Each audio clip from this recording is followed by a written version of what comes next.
Hello दोस्तों, आज हम बात करेंगे 7 सितंबर 2020 हिंदी करंट अफेयर्स की।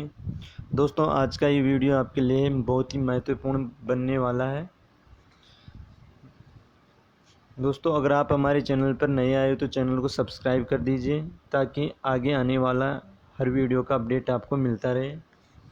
दोस्तों, शुरू करते हैं आज का ये वीडियो। दोस्तों, पहला क्वेश्चन है कि हाल ही में भारत ने पबजी गेम सहित कितने चाइनीज ऐप पर प्रतिबंध लगा दिया है। तो दोस्तों, बहुत ही महत्वपूर्ण क्वेश्चन है। दोस्तों, इसका सही राइट आंसर होगा 118 भारत ने प्रतिबंध लगा दिया है। जी हाँ दोस्तों, भारत ने पबजी गेम से चाइना के 118 गेम्स पर प्रतिबंध लगा दिया गया है। अब इसकी व्याख्या देखते हैं दोस्तों कि सरकार द्वारा इस बार जिन चीनी ऐप पर प्रतिबंध लगाया गया है उनमें पबजी के अतिरिक्त लिविक विचेट वर्क और WeChat reading app, lock, carrom friends जैसे मोबाइल ऐप शामिल हैं।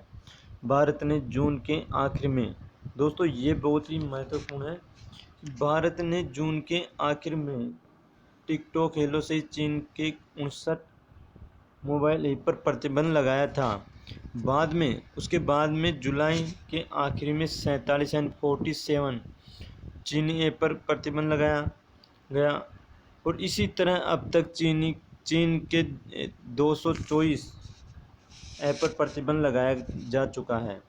सूचना प्रौद्योगिकी मंत्रालय ने धारा 59(a) के तहत इन मोबाइल ऐप पर बैन लगाने का फैसला किया है। या दोस्तों, आपको ये याद होना बहुत ही महत्वपूर्ण है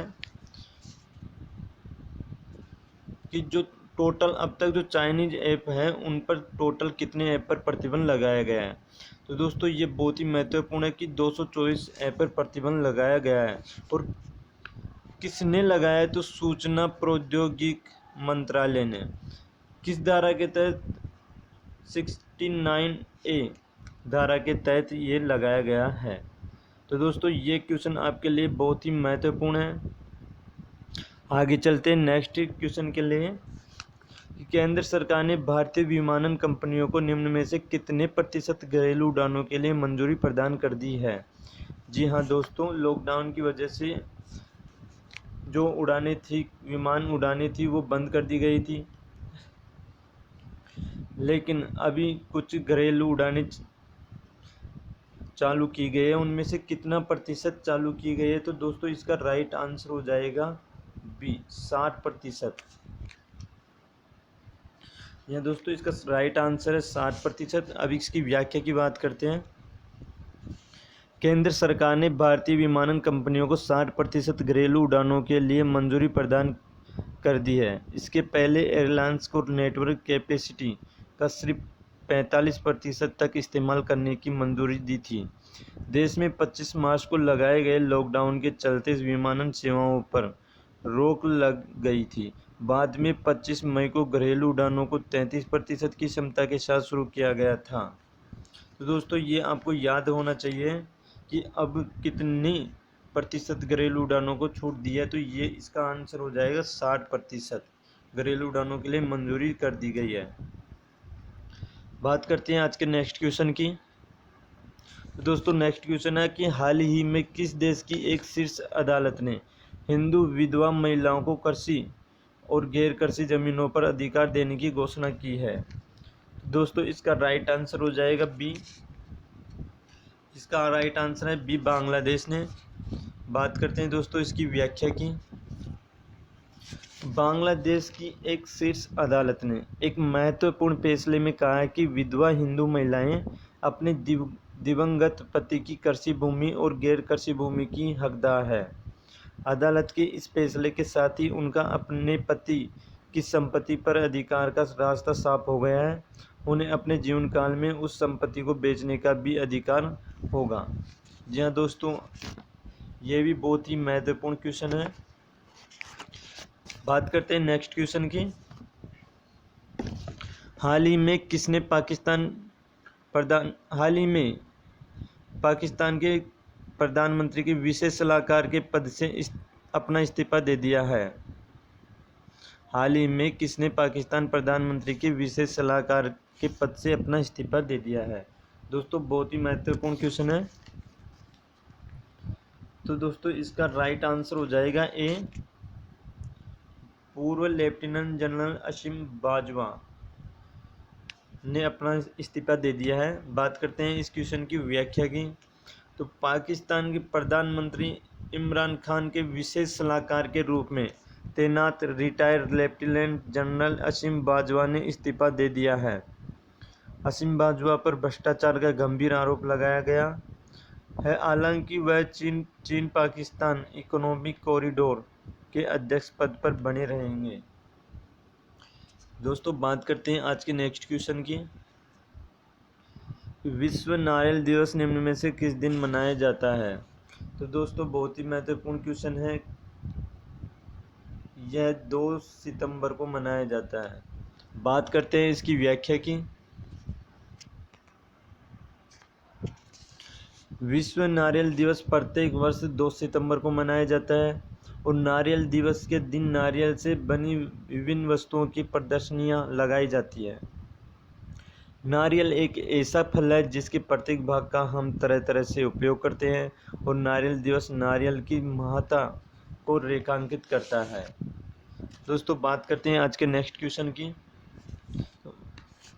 दोस्तों नेक्स्ट क्वेश्चन है, वित्त मंत्रालय के अनुसार अगस्त 2020 में जीएसटी का कितना संग्रह किया गया? दोस्तों बहुत ही महत्वपूर्ण क्वेश्चन है। इसका राइट आंसर हो जाएगा सी, 86,449 करोड़ रुपए, जो 20 अगस्त 2020 में जीएसटी का संग्रह किया गया है। बात करते हैं इसके व्याख्या की। वित्त मंत्रालय ने कहा है कि सकल माल एवं सेवा कर यानी जीएसटी इसका फुल फॉर्म है, संग्रह अगस्त महीने में 86,449 करोड़ रुपए रहा है। यह लगातार दूसरा महीना है जब जीएसटी संग्रह कम हुआ है। इससे पहले जुलाई में यह 87,422 करोड़ रुपए था। सालाना आधार पर जीएसटी संग्रह 12% कम रहा है। जी हाँ दोस्तों, इससे पहले महीने यानी कि जुलाई में यह 87,422 था और जो अब अगस्त का है यह 86,449 करोड़ यानी कि 12% कम हो गया है। ये सालाना आधार पर हुआ है 12%। दोस्तों बात करते हैं नेक्स्ट क्वेश्चन की। ब्रिटिश ड्राइवर लुइस हैमिल्टन ने निम्न में से किस रेस को जीतकर इस साल की 5वीं ट्रॉफी अपने नाम की है? दोस्तों इसका राइट आंसर हो जाएगा डी, बेल्जियम ग्रां प्री। ये इसका राइट आंसर है। बात करते हैं इसकी व्याख्या की। लुइस हैमिल्टन ने शुरू से आखिर तक बढ़त बनाए रखकर 30 अगस्त 2020 को यहां बेल्जियम ग्रां प्री जीती, जो उनके करियर का 89वां खिताब है। जी हाँ दोस्तों, ये उनके करियर का 89वां खिताब है। हैमिल्टन की 7 रेस में यह 5वीं जीत है और चैंपियनशिप में उन्होंने बोटास पर 47 अंक की बढ़त बना ली है। लुइस हैमिल्टन का जन्म 7 जनवरी 1985 को हुआ था। बात करते हैं आज के नेक्स्ट क्वेश्चन की। निम्न में से किस राज्य में 1500 करोड़ रुपए की लागत से विश्व के सबसे बड़े टॉय म्यूजियम बनाने की घोषणा की है? जी हाँ दोस्तों, विश्व का सबसे बड़ा टॉय म्यूजियम 1500 करोड़ की लागत से कहाँ पे बनेगा? दोस्तों इसका सही आंसर हो जाएगा सी, गुजरात में। बात करते हैं इसकी व्याख्या की। तो गुजरात में विश्व का, दोस्तों ये याद रखना है कि विश्व का सबसे बड़ा टॉय म्यूजियम बनने वाला है गुजरात के अंदर। इसके लिए 30 एकड़ जमीन आवंटित की गई है। इसे गुजरात की चिल्ड्रेन यूनिवर्सिटी के बाल भवन प्रोजेक्ट के तहत बनाया जा रहा है। यहाँ प्राचीन काल से लेकर आधुनिक काल तक के 11 लाख से ज़्यादा खिलौने प्रदर्शित किए जाएंगे। दोस्तों ये भी आपको याद रखना है कि कितने, यानी कि 11 लाख से ज़्यादा खिलौनों को प्रदर्शित किया जाएगा इसके अंदर। बात करते हैं आज के नेक्स्ट क्वेश्चन की। तो किस देश के सलामी बल्लेबाज निशात थरांगा परनविताना ने अंतर्राष्ट्रीय क्रिकेट के सभी प्रारूपों से संन्यास की घोषणा की है? ये दोस्तों आपको याद रखना है, खेल संबंधित हर एग्जाम में क्वेश्चन पूछा जाता है, तो आपको याद रखना है। इसका राइट आंसर हो जाएगा सी, श्रीलंका। जी हाँ दोस्तों, ये श्रीलंका के खिलाड़ी हैं। इस बात करते हैं इसकी व्याख्या की। श्रीलंका के सलामी बल्लेबाज निशात थरंगा परनविताना ने अंतर्राष्ट्रीय क्रिकेट के सभी प्रारूपों से संन्यास की घोषणा की है। उन्होंने 32 टेस्ट मैचों में श्रीलंका का प्रतिनिधित्व किया है। उन्होंने इसमें 2 शतक और 11 अर्धशतक सहित 1792 रन बनाए हैं। बात करते हैं दोस्तों नेक्स्ट क्वेश्चन की, और ये अंतिम क्वेश्चन है आज का। राष्ट्रीय खेल दिवस निम्न में से किस दिन मनाया जाता है? दोस्तों ये आपको याद रखना है कि जो राष्ट्रीय खेल है वो किस दिन मनाया जाता है। तो दोस्तों इसका राइट आंसर हो जाएगा ए, 29 अगस्त को। बात करते हैं इसकी व्याख्या की। तो हर साल 29 अगस्त को भारत में राष्ट्रीय खेल दिवस के रूप में मनाया जाता है। भारत की हॉकी टीम के स्टार रहे मेजर ध्यानचंद की जयंती पर 29 अगस्त 2012 को पहला राष्ट्रीय खेल दिवस मनाया गया था। इस दिन को इस महान हॉकी खिलाड़ी के सम्मान में मनाया जाता है और देश के सर्वश्रेष्ठ खिलाड़ियों को राजीव गांधी खेल रत्न, अर्जुन पुरस्कार, ध्यानचंद पुरस्कार और द्रोणाचार्य पुरस्कार जैसे सम्मानों से सम्मानित किया जाता है। दोस्तों ये बहुत ही महत्वपूर्ण है, इसकी व्याख्या ये आपको याद रखनी है।